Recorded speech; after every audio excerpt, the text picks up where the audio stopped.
Hello বন্ধুরা, দাদাভাই net point YouTube চ্যানেলে আপনাদের স্বাগত জানাই। আজকে আমি আপনাদের দেখাবো যে আপনারা জন্ম সার্টিফিকেট কিভাবে ডাউনলোড করবেন তার সম্পূর্ণ প্রসেস। তো জন্ম সার্টিফিকেট ডাউনলোড করার জন্য আপনি একটি ব্রাউজারকে ওপেন করবেন। আমি এখানে গুগল ক্রোম ব্রাউজারটিকে ওপেন করেছি। ওপেন করার পরে এই যে সার্চ বক্সটি রয়েছে, এখানে আপনি জন্ম মৃত্যু তথ্য পোর্টাল দেখতে পাচ্ছেন। এই যে লেখাটা জন্ম মৃত্যু তথ্য পোর্টাল, এই লেখাটি লিখে আপনি কিন্তু সার্চ করবেন। সার্চ করলে প্রথমে দেখতে পাবেন জন্ম মৃত্যু তথ্য ওয়েস্ট বেঙ্গল, এই যে অপশানটি চলে এসেছে প্রথমেই যে সাইটটি, এই সাইটটির উপরে আপনারা ক্লিক করবেন। তো ক্লিক করলে আপনার কাছে ঠিক এরকমভাবে চলে আসবে, দেখতে পাচ্ছেন জন্ম মৃত্যু তথ্য। তো এখান থেকে আপনাদের কিন্তু জন্ম সার্টিফিকেট আপনারা ডাউনলোড করতে পারবেন। তো জন্ম সার্টিফিকেট ডাউনলোড করার জন্য এখানে আপনারা দেখতে পাচ্ছেন যে সিটিজেন সার্ভিস, এখানে মাউস কার্সার নিয়ে আসবেন। নিয়ে আসলে এখানে দেখতে পাচ্ছেন বার্থ, তো এই বার্থে মাউস কার্সারটি নিয়ে আসবেন। নিয়ে আসার পরে এখানে আপনারা দেখতে পাচ্ছেন যে অনেকগুলো অপশন চলে এসেছে। এখান থেকে আপনারা 4 নম্বরে দেখতে পাচ্ছেন যে ডাউনলোড সার্টিফিকেট যে অপশানটি রয়েছে, এই অপশানটির উপরে আপনারা ক্লিক করবেন। তো ডাউনলোড সার্টিফিকেটের উপরে আপনি ক্লিক করলাম। ক্লিক করলে এখানে দেখতে পাচ্ছেন ইন্টার অ্যাকনলেজমেন্ট আর অবলিক দিয়ে সার্টিফিকেট নম্বর।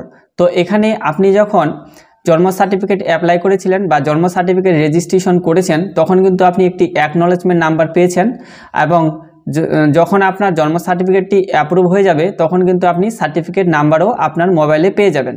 তো আপনি এখানে অ্যাকনলেজমেন্ট নাম্বার কিংবা সার্টিফিকেট নাম্বার দুটোর মধ্যে যে কোনো একটি দিয়ে আপনি কিন্তু সার্টিফিকেট ডাউনলোড করতে পারবেন। তো এই অ্যাকনলেজমেন্ট নাম্বার বা সার্টিফিকেট নাম্বার আপনি কিন্তু আপনার মোবাইলে পেয়ে যাবেন, অর্থাৎ আপনার মোবাইলে SMS হিসাবে কিন্তু চলে আসবে।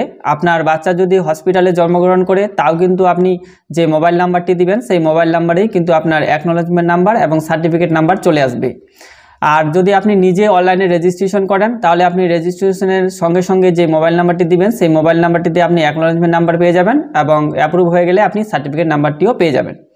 তো আমরা এখানে সার্টিফিকেট নাম্বারটি দিয়ে দিচ্ছি, তো আপনিও আপনার সার্টিফিকেট নাম্বারটি এখানে দিয়ে দিবেন। সার্টিফিকেট নাম্বারটি দেওয়ার পরে এখানে সার্চ যে অপশানটি রয়েছে এই অপশানটির উপরে ক্লিক করবেন।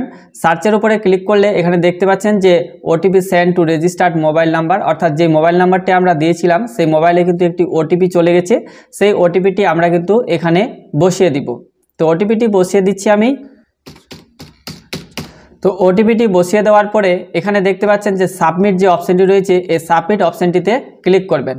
তো সাবমিট করা মাত্রই আপনাদের কাছে কিন্তু ঠিক এরকমভাবে চলে আসবে। এখানে দেখতে পাচ্ছেন ডাউনলোড সার্টিফিকেট একটি অপশান চলে এসেছে। তো এই ডাউনলোড সার্টিফিকেটের উপরে আপনারা ক্লিক করে দেবেন। তো ডাউনলোড সার্টিফিকেটের উপরে ক্লিক করলে আপনার সার্টিফিকেটটি কিন্তু ঠিক এইভাবে ডাউনলোড হয়ে যাবে। দেখতে পাচ্ছেন আমাদের সার্টিফিকেট কিন্তু এখানে ডাউনলোড হয়ে গেছে। তো আমি সার্টিফিকেটটি আপনাদের কিন্তু ওপেন করেও এখান থেকে দেখিয়ে দিচ্ছি। দেখুন এখানে আমি ক্লিক করলাম এবং দেখুন আমার সার্টিফিকেটটি কিন্তু এখানে ওপেন হয়ে গেছে। তো আপনারাও কিন্তু এভাবে জন্ম সার্টিফিকেট ডাউনলোড করতে পারবেন। তো আজকের ভিডিওটি এইটুকুই। ভিডিওটিকে ভালো লাগলে অবশ্যই ভিডিওটিকে লাইক করবেন এবং আমার ছোট্ট চ্যানেলটিকে সাবস্ক্রাইব করে আমাকে সাপোর্ট করবেন। Thank you. সবাই ভালো থাকবেন, সুস্থ থাকবেন।